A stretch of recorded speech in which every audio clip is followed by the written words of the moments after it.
신명기 8장에 보면 하나님께서 모세를 통해서 이스라엘 백성들이 광야 길을 걷게 하신 그 이유에 대해서 말씀하고 있는 장면이 나옵니다.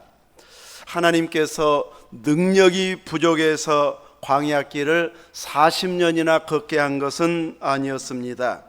하나님께서 그들을 애굽에서 인도해내고 조상들과 약속했던 나라를 이루어가는 데 있어서 가나안 땅에 도착하는 것이 하나님의 목표는 아니었습니다.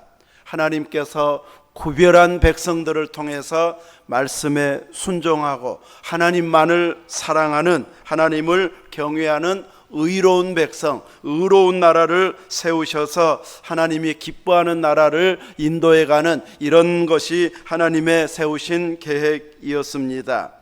광야에서 순종을 안 했는데 가나안만 들어가면 잘 순종할까요? 이 토대가 잘 마련되어 있지 않으면, 기초가 부실하면 무너지게 되어 있습니다. 광야에서 순종 훈련을 시키고 있는데 광야에서 순종하지 않는 자들이 가나안 땅에 들어가면은 나 이제부터 달라질 거야 하면서 갑자기 바뀌어지는 것이 아니라는 것이죠. 그래서 광야에서부터 가나안의 삶을 생각하면서 이미 훈련받게 하고 있는 것이 순종 훈련이었습니다. 그들은 광야 생활을 통해서 매일같이 성막에서 아침에 일어나서 나오면 만나러 거두러 가든지 가기 전이든지 후든지 항상 바라보는 것은 성막이었습니다. 하나님의 임재의 상징인 구름기둥과 불기둥이 그대로 멈추어 있는가 이동해 가는가, 이것을 바라보면서 구름기둥이 떠오르면 이동하고 멈추면 여기에서 임시로 또 정착하게 하는구나 하면서 거기에 멈추게 되어졌습니다. 그래서 이스라엘 백성들의 시선은 하나님의 임재의 상징인 성막에 머물게 하고 늘 하나님만 바라보는 것이 하나님의 백성들이 가야 할 길이고 또 바라보아야 할 시선인 것을 깨닫게 해 주셨습니다. 이것은 구름기둥과 불기둥이 또 이제 떠나간 이후에도, 가나안에 정착한 이후에도, 성전이 지어진 이후에도 그들의 마음속에 의식하고 있는 것은 내가 하나님 앞에 바로 서 있는가, 하나님이 기뻐할 만큼 행동하고 있는가, 하나님께 늘 시선을 모으는 이런 삶을 살도록 그들에게 하나님을 바라보는 훈련을 시키고 있습니다. 또 한편으로는 매일같이 만나를 거두게 해서 말씀 순종 훈련을 시키고 있습니다.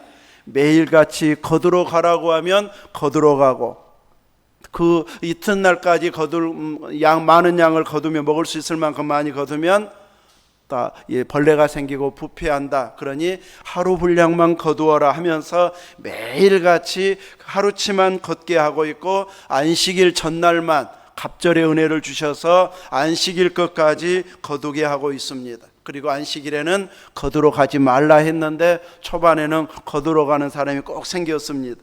이렇게 철저하게 말씀 순종 훈련, 매일같이 그날 분량의 양식을 거두러 가라 하면 그날 분량만 거두러 가고, 또 안식일 전날에는 안식일까지 거두어라 하면 이틀의 분량을 거두어오고, 안식일에는 거두러 가지 말라 하면 나가지 아니하고, 그리고 안식일을 지키는 이런 순종 훈련을 만나를 통해서 이렇게 계속 하나님은 시키면서 사람이 떡으로만 사는 것이 아니요 하나님의 입에서 나오는 말씀으로 살아야 한다는 것을 가르쳐 주셨습니다. 그래서 말씀 순종하니까 먹을 것이 생기고, 말씀 순종하니까 하나님께서 어느 순간 성숙한 신앙인으로 이끌어 주시는 이런 놀라운 성장을 보게 되어집니다. 이렇게 광야 생활은 이스라엘 백성들로 하여금 순종의 훈련, 말씀 순종하는 훈련의 시간이 되게 해 주셨습니다. 바로 이 광야에서의 순종이 가나안의 순종으로 연결이 되기 때문에 하나님께서는 그 기간을 40년으로 잡고 훈련을 시켰는데, 중간중간 물이 없어서 또 자기들이 추구하는 것이 없어가지고 불평 불만이 생겨나면 꼭 그들의 결론은 일부는 이 애굽으로 돌아가자.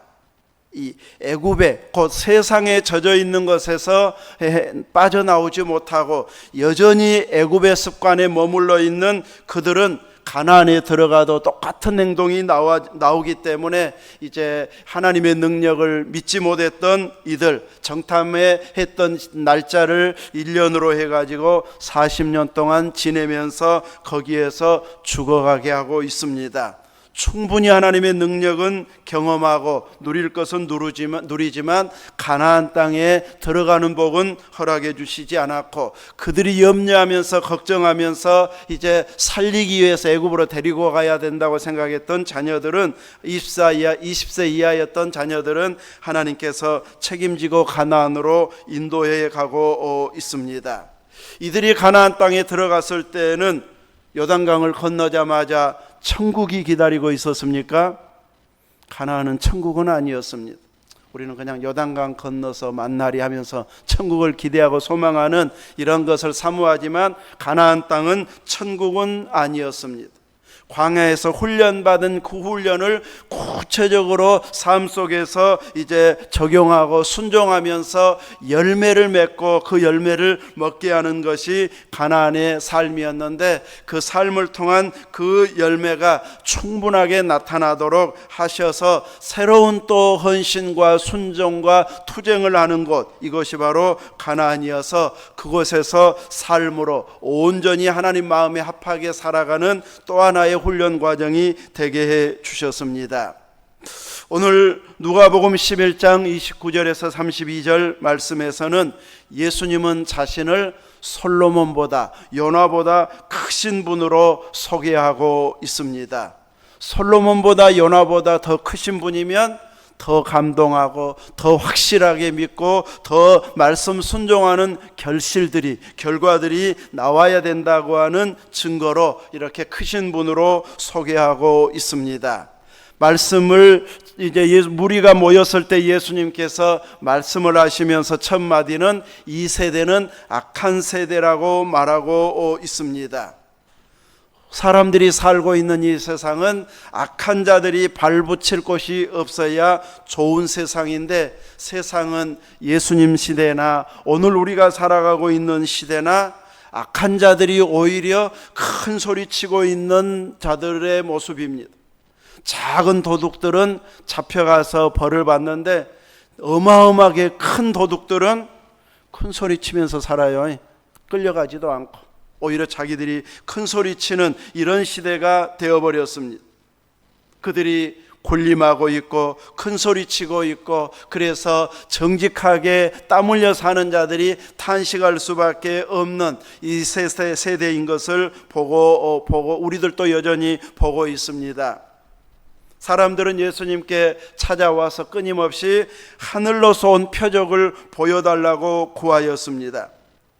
성경 전문가라고 하는 자들도 예수님에게 사람을 시켜서 계속 표적을 구하고 있습니다. 메시아가 어디에서 태어납니까? 물어보면 바로 성경을 근거로 이 베들레헴입니다고 대답해 줄 정도로 전문가이지만, 그들은 메시아가 오셨다고 하는데도 같이 찾아가서 이제 경배하겠다고 나선 사람들은 없었습니다. 또 예수님이 활동하던 시대에도 예수님을 성경에 근거해서 우리가 성경을 연구해 본 결과 맞습니다 하고 이제 사람들을 설득해야 성경 전문가가 맞습니다. 누가복음 마지막 24장에 보면 엠마오로 가는 그 두 제자들에게 예수님께서 모세의 율법과 시편을 통해서 누구에 대한 것을 가르치셨습니까? 자기에 관한, 예수님 오실 것에 대해서 예언한 그 내용에 대해서 가르치셨고, 나중에 그 두 제자가 예수님께서 말씀을 가르쳐 주실 때에 우리의 마음이 뜨겁지 아니하더냐고 고백했습니다. 그 후에 이제 이 제자들에게 나타나서 시편과 또 모세의 율법과 시편과 선지자의 글을 통해서 자신에 관한 것을 다시 한번 또 설명해 주셨습니다. 그렇게 율법을 알고 시편을 알고 선지자들의 말을 글을 읽어야 제대로 성경을 읽었고 성경의 전문가라고 할 수 있다는 것이죠. 예수님은 이렇게 풀어주셔서 제자들로 하여금 예수님을 증거하는 복음의 증인이 되게 하셨는데, 예수님 당시에 성경 전문가들은 성경을 그렇게 연구하지 못하고 문자로만 알고 있었습니다. 그래서 자기들이 알고 있는 지식으로 나무에 달렸으니까 저주받은 자, 이렇게만 평가하는 어리석음을 범했고, 안식일에 병 고치는 것, 자기들이 철저히 율법을 지키는 것처럼 생각하면서 예수님은 안식일에 병을 고쳤으니까 어긴 사람, 이렇게 이제 예수님을 보는 눈이 가리워져 버린 그들이었습니다. 그들까지도 눈이 가려져 버렸으니 세상은 어떠하겠습니까? 그래서 예수님은 그 세대를, 세상을 향해서 악한 세대라 하면서 표적을 구하는 그들에게 요나의 표적밖에 보여줄 표적이 없다고 말하면서 심판 때에는 니느웨 사람들이 이 세대 사람들을 정죄할 것이라고 말합니다. 이 사람들 죄 있습니다, 이 사람들 죄 있습니다 하고 정죄할 것이라고 말합니다. 선민 유대인들, 이스라엘 백성들이 이방나라 니느웨 사람들에게 정죄를 당하고 있다고 하는 것은 치욕적인 선포입니다. 부끄러운 일입니다. 그런데 그렇게 이제 정죄를 당할 것이라고 주님은 말씀하고 있습니다. 모든 시대의 니느웨 사람은 아니고 요나 시대에 요나가 가서 외쳤을 때 회개했던 그 당시의 니느웨 사람들을 가리키고 있습니다. 그들은 요나 선지자가 와서 외쳤던 말씀을 듣고 회개했습니다. 지금 오셔서 말씀을 증거하신 분은 누구보다 크다고요? 요나보다 더 크신 분. 물고기 뱃속에서 사흘 동안 있다가 나와서 말씀을 전한 선지자 요나보다도 더 큰 분으로, 새 시대를 여신 분으로, 모든 구약과 율법을 다 완성하시고 새 시대를 여시는, 하늘을 열어주신 분이, 천국을 열어주신 분이 예수님이십니다. 이렇게 크신 예수님을 그들의 눈으로 볼 수 있고 그 음성을 직접 들을 수 있다고 하는 것은 모든 세대 사람들에 비해서 가장 복을 받을 수 있는, 그 시대의 혜택을 누릴 수 있는 자들로 부름받았는데 그들은 예수님을 외면하고 말았기 때문에 니느웨 사람들에게 정죄받아 마땅하다고 말하고 있습니다. 요나가 외친 것은 무엇이었습니까? 이들의 악독이 하나님 앞에 상달되어져서 앞으로 하나님께서 40일 후면은 이 니느웨가 무너질 것이라고 합니다 하면서 니느웨 사람들에게 전했을 때 아마 요나가 물고기 뱃속에서 살아나온 것을 알아들었기 때문에 그 말씀도 틀림없이 되어질 것이라고 믿어져서 이렇게 높은 자로부터 낮은 자를 막론하고 굵은 베옷을 입고 회개하면서 금식했다고 말하고 있고, 그 소식을 들은 왕도 이제 금식에 동참하면서 전 국민에게 조서를 내려가지고 금식하라고 말하면서 짐승들까지도 금식을 시키고 있습니다. 얼마나 단호한 결단의 금식이었는지, 회개였는지, 이제 가축까지도 이렇게 금식을 시킬 만큼 철저히 회개한 이런 결실로 인해서 40일 후에 니느웨는 멸망하지 않았습니다. 단 한 사람은 기분이 상했지만 나머지 모든 백성들은 큰 기쁨의 결실을 맺게 되어졌습니다. 바로 그 니느웨 사람들이 요나는 표적이 되어졌다고 말하고 있습니다. 요나에 대한 소문이 들려졌을 것이고 심판 선언하기 위해서 이스라엘 땅에서 자기들에게까지 오다가 물에 던진 바 되어졌는데 살아서 3일 만에 우리에게 와서 또 말씀을 전해 주었다네. 이런 것을 알고 나서는 하나님이 보낸 자로 표적이 되어져서 철저한 회개의 역사가 일어났고 하나님은 그들에게 은혜를 베풀어 주셨는데, 예수님은 바로 자신을 요나보다 더 크신 분으로 소개하고 있습니다.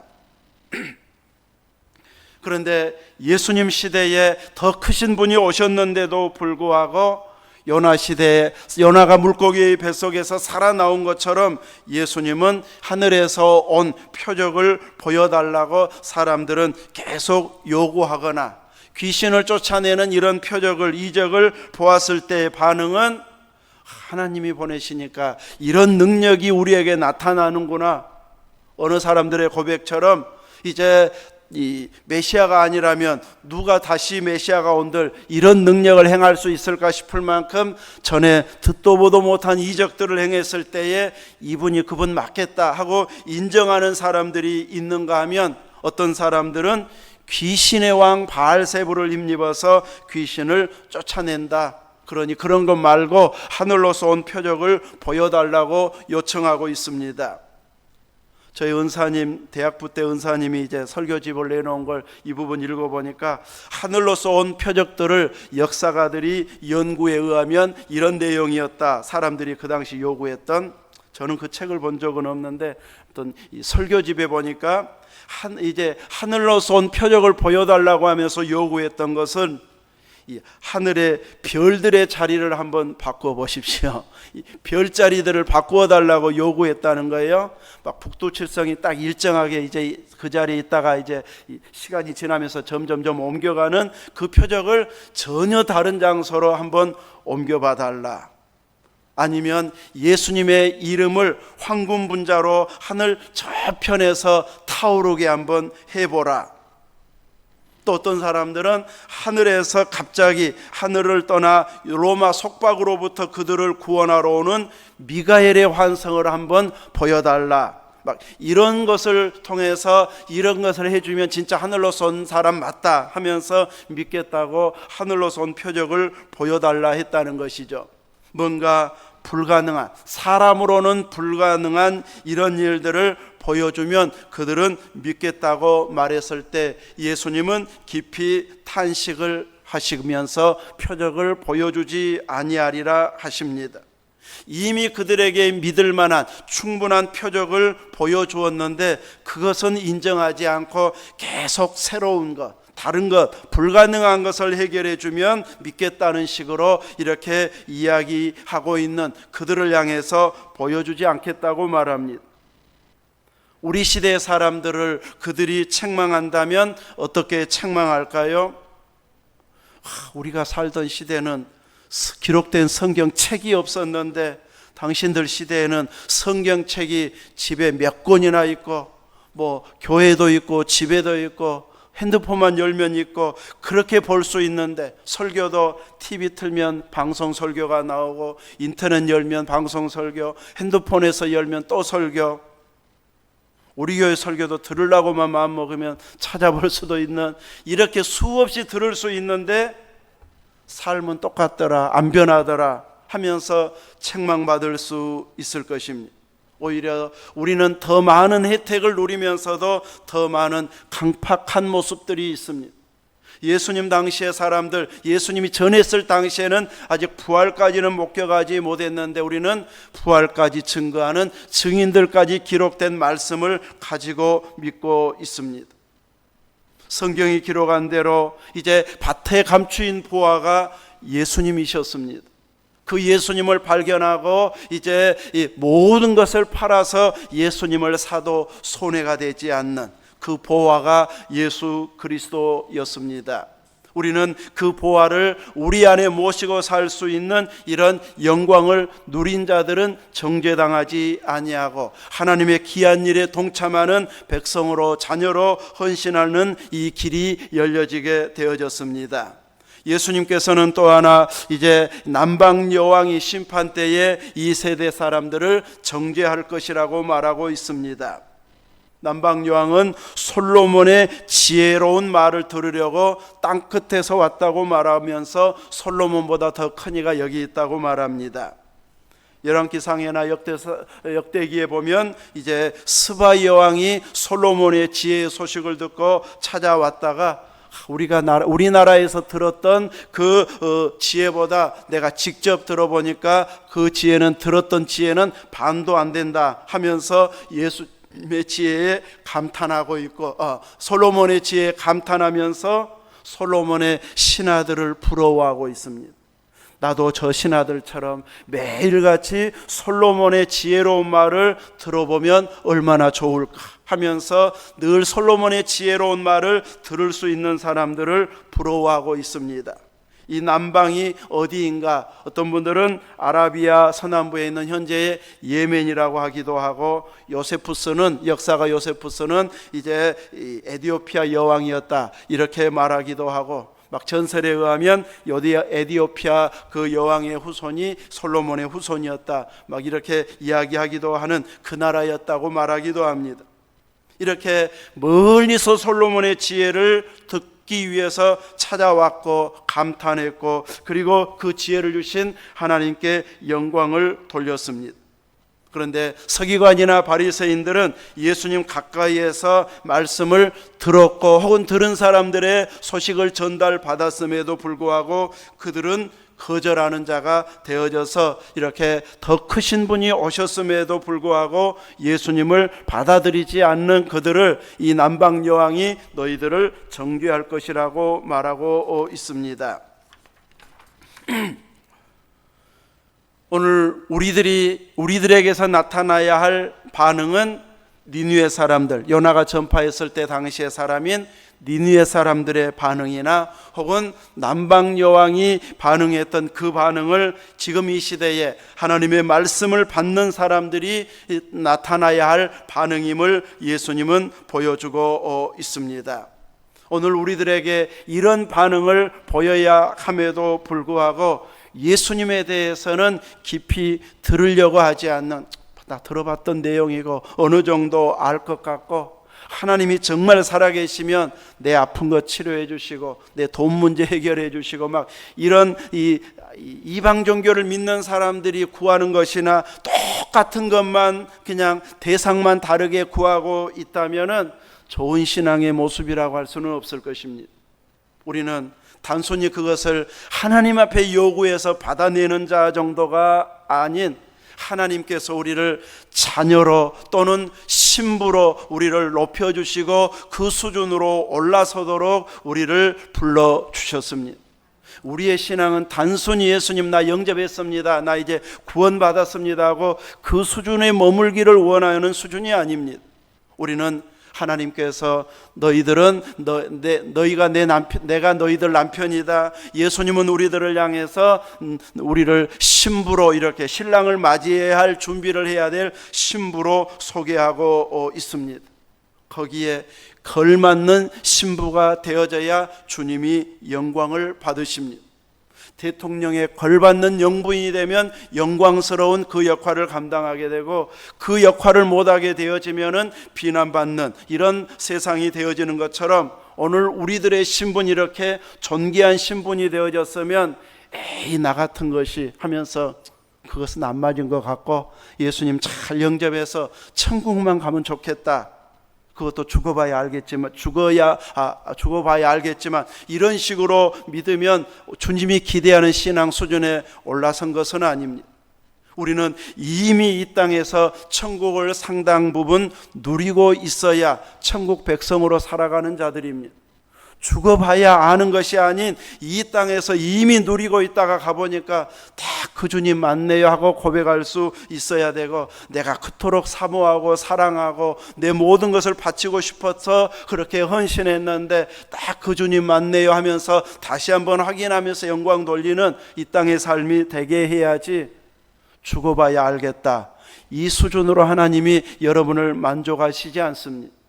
우리는 이미 이 땅에서 주님의 신부로 단장해 가고 기름 준비를 잘 하면서 철저하게 준비되고 깨어있는 이 믿음의 길을 걸어가는 자가 되어야 할 것입니다. 우리가 믿는 예수님은 솔로몬보다 더 지혜로우신 분이십니다. 최고의 지혜로운 솔로몬에게 지혜를 주신 하나님, 그분이셨습니다. 예수님은 비교할 수 없는 그 지혜로 우리들을 자녀 삼아주시고, 아니 더 우리들을 신부 삼아주시고 예수님의 지체로 살도록 허락해 주셨습니다. 다른 지체로 불러주신 그 성도들을 부러워하지 말고 나를 불러주신 지체에 걸맞는 믿음의 행적들을 남기는 자가 되어야 할 것입니다.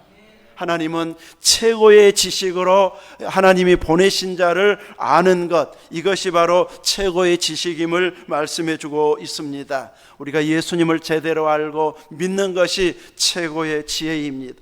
세상 박사들이 알고 있는 지식, 그 지혜가 최고의 지혜가 아니고 감추어졌던 비밀인 예수님을 알아보는 것이 최고의 지혜입니다. 우리는 그 비밀을 알고 예수님을 영접하여 천국 백성이 되어졌습니다. 예수님을 믿는 것, 아는 것이 비밀인데 우리가 보면 비밀입니까? 비밀도 아니고 공개적으로 전파하고 있습니다. 그런데도 받아들인 사람들은 눈이 가려워져 있고 귀가 가려워져 가지고 공개적으로 전하고 외치고 전도지를 나누면서 말로 전하면서 증거해 주고 있는데 안 받아들여지고 안 믿어지고 그냥 여러 종교 중에 하나로 치부해 가지고 거절하는 이런 강팍한 시대, 악한 시대에 우리가 전도하려고 하다 보니까 우리가 그냥 자연스럽게 믿어질 수 있는 이 부분이 그렇게 큰 것이었나 하고 또 우리가 놀랄 만큼 하나님은 예수님을 알고 믿는 것을 큰 비밀로 이렇게 선물해 주셨습니다. 그 사람들은 하늘로서 온 표적을 보여주면 믿을 것처럼 했지만 그들은 예수님의 부활을 목격하거나 목격한 자들이 전달해 주었어도 죽은 자가 살아났으면 그때는 조금 변화될 만도 한데 그들은 바뀌었습니까? 안 바뀔 사람은 여전히 부활의 소식을 들어도 바뀌지 않습니다. 아니 권력의 힘으로 돈의 힘으로 사가지고 돈을 주어가면서 너희들이 졸다가 제자들이 훔쳐갔다 도적서를 널리 이제 가짜 뉴스를 퍼뜨리는 자가 되어졌습니다. 군인들이 제대로 지키지도 않고 졸다가 도둑질해 갔다면은 누가 벌 받아야 돼요? 군인들 벌 받아야 돼. 그런데 돈 주면서까지 그렇게 말하라고 가르치고 있습니다. 이렇게 표적을 보여주면 믿을 것 같아도 오늘날로 말하면 막 기적을 보여주면 암이 고쳐지고 아픈 데가 나으면 막 믿을 것처럼 하는데 그렇게 기적을 경험한 사람들의 기간은 오래 가지 않다는 것을 우리는 홍해를 건넌 이스라엘 백성들을 통해서 이미 보았습니다. 그러므로 우리는 비밀 되신 예수님을 제대로 믿고 이제 그 예수님을 향해서 내가 할 수 있는 것을 찾아내면서 헌신하는 자리에 있어야 할 것입니다. 이 세상의 것들은 불타 없어질 것들, 썩어 없어질 것들이라고 말하고 있습니다. 그러면 그것들은 아무짝에도 필요 없는 것들일까요? 그 썩어 없어질 것, 불타 없어질 것을 가지고 우리는 생명을 구원하는 일에 잘 사용하면 불의한 청지기가 칭찬받은 것처럼 우리들도 그 썩어 없어질 것 같고 그냥 평생을 살 것처럼 숨겨두고 움켜쥐고 사는 사람이 아닌 잘 사용해서 많은 영혼을 구원하는 것을 칭찬받는 자가 되어질 것입니다. 우리는 거기에 매이지 아니하고 그것을 통해서 하나님의 일을 멋지게 하는 일에 사용하고 구원하는 일에 성장하는 일에 같이 주님 일을 감당하는 일에 잘 사용하는 그래서 최고의 지혜자이시고 최고의 표적이 되신 예수님을 이제 더 친밀한 관계 속에서 만날 수 있는 지금까지 막연하게 예수님을 불렀다면 점점 그분과 가까워져서 정말 나의 신랑 맞습니다 하면서 신비한 연합 또 더 깊이 사랑할 수 있는 이런 주님으로 늘 모시고 살아가면서 순간순간 그분이 우리에게 가르쳐 주신 지혜를 통해서 세상의 일을 진행하고 해결해 갈 때 그때 주신 감동대로 은혜대로 했더니 정말 그것이 맞았습니다 하고 우리는 이제 간증이 하나씩 늘어나는 이런 은혜 생활을 할 수 있어야 할 것입니다. 우리의 지혜는 세상을 이길 만한 지혜를 가진 자들입니다. 이 지혜를 통해서 세상을 넘어서서 악한 세대에 잘못 속아 넘어가고 있는 자들을 하나씩 구해내는 이런 역할을 잘 감당하는 믿음의 일꾼 되어질 수 있기를 주의 이름으로 축원합니다. 아멘.